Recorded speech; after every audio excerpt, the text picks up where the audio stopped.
social was quite interesting. For those who attended, that's it. I was promised a better response than that actually. So down to the motion then. So like I said, I'm joined the National Members Forum and I'm moving motion 96 on voter registration and political education.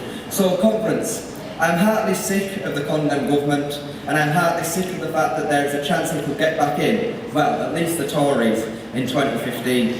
And all because we might not have done enough to mobilise the vote. The most recent research from the Electoral Commission was in 2011, just 3 years ago. That shows that 8.5 million people were unregistered in April 2011. 56% of 19 to 24-year-olds were registered, compared with 94% of those 65 and over. 56% of people living in private rented homes were registered, compared with 89% of homeowners. And 77% of people from the BME community were registered, compared to 86% of white people. Turning to more recent information, the Electoral Commission was warning just 1 week before the European Union elections that millions of people in the UK may be mistaken in thinking that they were registered. It's a huge issue, not just voting, but getting registered to vote. Because in marginal seats, where the election will be decided, it could be the absence of votes by young people and black people that actually determine who wins.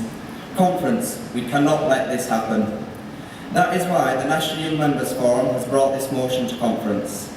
We have no time to lose in doing our best to run a voter registration drive, and we have to explain through political education the issues at stake and why it's so important to use our votes.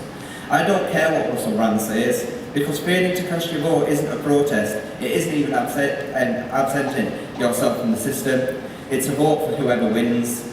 That's why we need to build our work with the League of Young Voters and Operation Black Vote. But we need to be bolder too and demand the right to vote at 16. UNISON already has clear policy on supporting the Votes at 16 campaign.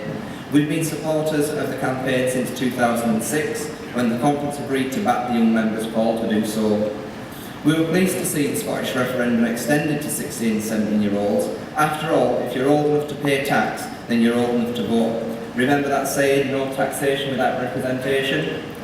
And there's precious little that could be more important than deciding on whether you want to live in an independent nation, so why not extend it to all elections? Of the mainstream parties, only the Tories still oppose it. Makes you wonder why, doesn't it? Conference, we often hear that young people are too immature or uninterested in politics to be given the vote, and yet there are plenty of immature people over the age of 18 who are entitled to vote and are uninterested in politics. What better way to get young people engaged in our political system? What better way to get politicians to listen to the needs of young people and treat them better? Conference, please support this motion. Let's get out and vote, and let's get the condemns out too. Thank you for supporting, and hopefully you will support the motion.